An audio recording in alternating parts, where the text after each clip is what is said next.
इसी के साथ सवाल ये भी खड़ा होता है अक्षय कि जर्मनी की इस तरीके की साझेदारी भारत के साथ करना ये अपॉर्चुनिटी है या फिर एक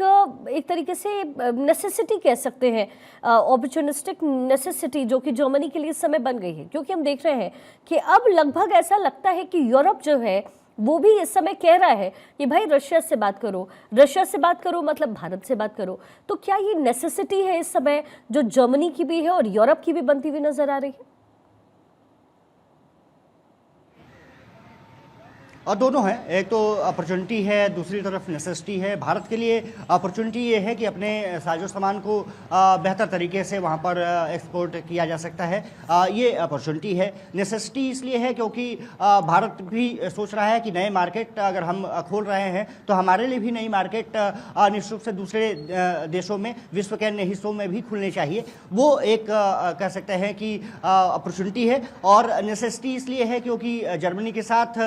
संबंध अगर बेहतर होंगे तो यूरोपियन यूनियन के साथ भी संबंध और विस्तार करेंगे, चाहे ब्रिटेन की बात रही हो, आयरलैंड की बात रही हो या न्यूजीलैंड के साथ। जिस तरह से आपने देखा होगा कि भारतीय प्रधानमंत्री की वहाँ के जो पीएम के साथ मुलाकात, बातचीत और फ़ोन पर, उसके बाद एफटीए को पूरी तरह से एक तरफ फाइनल रेजोल्यूशन दिया गया। तो कह सकते हैं कि कोशिश यही की जा रही है कि भारत का जो पक्ष रहा है वो बेहतर तरीके से रखा जा सके दूसरों के सामने, और मौके जो विश्व समुदाय भारत के सामने दे रहा है उसको सही समय से लपका जा सके, ताकि जो दूसरे का जो दबाव है, खास करके अमेरिका का भारत पर दबाव, उसका असर कम से कम उसकी इकोनॉमी पर नहीं होनी चाहिए। और यही वजह रही है कि जर्मनी जैसे जब देश आगे आते हैं और भारत के साथ संबंध को विस्तार देते हैं तो फिर ऐसे ही एक तरफ से सफलता देखी जा सकती है। ये माना जा सकता है कि आज के जो एमओयूज हस्ताक्षर किए गए हैं वो आने वाले समय में न सिर्फ भारत को बल्कि जर्मनी को भी लाभान्वित करते हुए दिखेंगे। और जिस तरह से ऊर्जा के क्षेत्र में काम किए जा रहे हैं, ग्रीन एनर्जी के क्षेत्र में काम किए जा रहे हैं, सौर ऊर्जा के क्षेत्र में काम किए जा रहे हैं, रिन्यूएबल एनर्जी के क्षेत्र में काम किए जा रहे हैं, वो न सिर्फ भारत को बल्कि जर्मनी को भी लाभान्वित करेगा। और सबसे बड़ी बात यह है कि आज के दौर में जबकि तीसरे जो विश्व युद्ध की जो आहट है वो अब धीरे धीरे दिखने लगी है। हालांकि देखिए, सबसे बड़ी बात यह है कि कई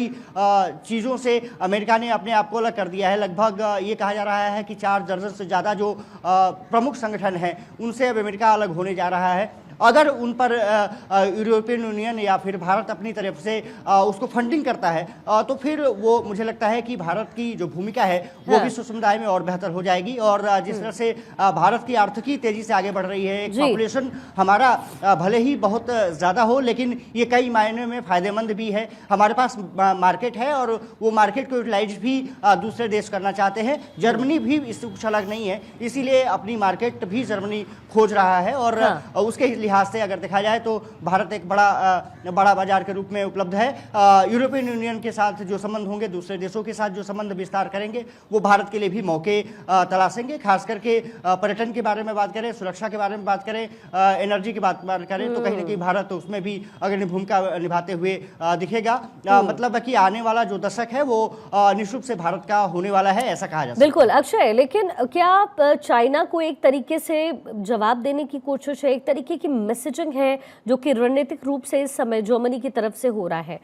हमने देखा है कि चाहे डिफेंस का सेक्टर हो, चाहे मैन्युफैक्चरिंग का सेक्टर हो, चाहे इलेक्ट्रॉनिक्स का सेक्टर हो, भारत जैसे जैसे आगे कदम बढ़ा रहा है, जैसे जैसे अपने प्रोडक्शन कैपेसिटी को बढ़ा रहा है, वैसे वैसे बाकी देशों को भी ये समझ आने लगा है कि भारत का साथ भी बहुत ज़रूरी है। और यही वजह है कि अगर आप ओवरऑल पर्सपेक्टिव में देखेंगे तो यूरोपियन कंट्रीज जो है, जो यूरोप के लोग हैं, जो यूरोप के जो देश है, वो ये अब सोचने लगे हैं कि बातचीत ट्रंप से करने की बजाय अब रशिया से बातचीत करनी बड़ी जरूरी है। और साथ ही चाइना को भी दरकिनार नहीं किया जा सकता है। लेकिन क्या ये ओवरऑल एक मैसेजिंग है जो इस समय जर्मनी करना चाहता है या फिर यूरोप करना चाहता है और यूरोप जो है जर्मनी के माध्यम से यहां पर कर रहा है? जैसे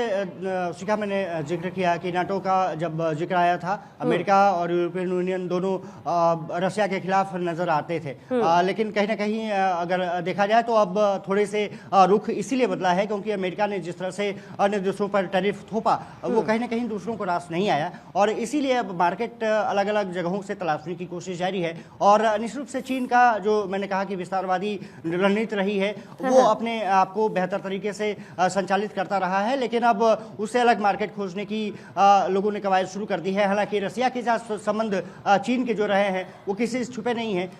पुतिन और शी जिनपिंग एक तरफ से देखा जाए तो एक अपने आप को बेहतर तरीके से संचालित करने के लिए जाने जाते रहे हैं, लेकिन अब जर्मनी की कवायद और खास करके यूरोपियन यूनियन का एक तरफ से गेट द्वार जो कहा जाता है वो कोशिश कर रहा है कि दूसरे देशों के लिए भी, और खास करके जो उभरती शक्तियां हैं जैसे भारत है जिसकी इकोनॉमी तेजी से रफ्तार पकड़ रही है, उसके साथ संबंध बेहतर करके आने वाले समय में किस तरह से इसका फायदा उठाया जा सकता है और किस तरह से एक नया द्वार, एक नया मार्केट, एक नया क्षेत्र डेवलप किया जा सकता है जो कि अमेरिका को चुनौती दे सके। वो मुझे लगता है कि इसकी कवायद की जा रही है, और आने वाले समय में मुझे लगता है कि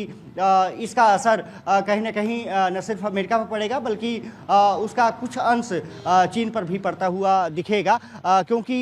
जो नीति अमेरिका की रही है, अमेरिका फर्स्ट डोनाल्ड ट्रंप करते रहे हैं, वही नीति चीन की भी रही है। हालांकि रसिया थोड़ा सा इससे अलग जरूर रहा है, वो भारत जैसे देशों की जो दोस्त देश हैं उनको मान्यता देता रहा है, उनके साथ संबंध को विस्तार देता रहा है, और अब जर्मनी के साथ जिस तरह से संबंध रहे हैं, यूरोपियन यूनियन जिस तरह से भारत की तरफ रुख कर रहा है, माना जा रहा है कि रसिया के साथ मिलकर के, भारत के साथ मिलकर के एक नया फ्रंट खोला जा सके जो कि सभी के लिए लाभदायक हो, न सिर्फ एशिया क्षेत्र के लिए बल्कि यूरोप क्षेत्र के लिए।